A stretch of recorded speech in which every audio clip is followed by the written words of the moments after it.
આજરોજ જામનગરના આપા માર્કેટિંગ યાર્ડમાં નવી સિઝનની પ્રથમ મગફળીની આવક નોંધાયેલ હતી.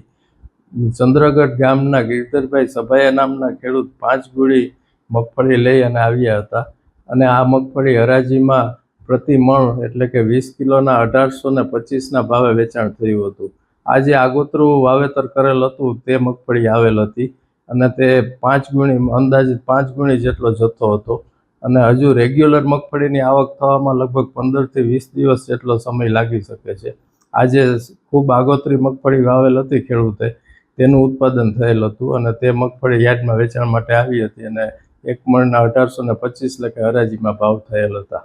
બોની બહુ સારી છે. શું કહી શકાય? આ જે ભાવ છે તે મગફળીનો બોણીનો જ ભાવ કહી શકાય, ખરેખર રેગ્યુલર ભાવ ગણી શકાય નહીં, કેમ કે પ્રથમ વખત સિઝનની પ્રથમ મગફળી આવેલ હોવાના કારણે ખેડૂત વેપારીઓમાં ખરીદદારમાં ઉત્સાહનો માહોલ હોય તેના કારણે આ ભાવ થયેલો હતો. હું મિત સભાયા. આજ અમે ઘણા વર્ષોથી મગફળીનો વેપાર કરીએ છીએ આપા માર્કેટિંગ યાર્ડમાં. આજે મગફળી જે આવેલી હતી 5 ગુણી જે નવી સિઝનની હતી, જેનો ભાવ 1825 રૂપિયા આવેલો છે. જે ખેડૂતને ખૂબ ખુશ થયા છે, કેમ કે એની આશા નહોતી એટલી કે આ મગફળીનો ભાવ આટલો આવશે.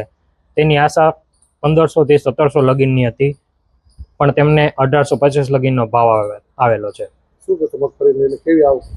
માલ કેવો આવી છે? સારો માલ તો અત્યારે કે આપણે જોઈ શકીએ કે વરસાદના કારણે કે કેવી રીતના માલ આવશે તે કોઈ આપણા ઉપર છે નહીં.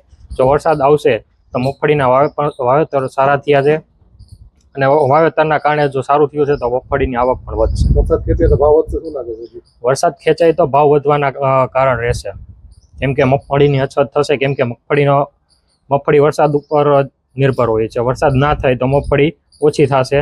જે સરકારે 1505 રૂપિયા જે નક્કી કરેલા છે તેના ઉપર રહેશે.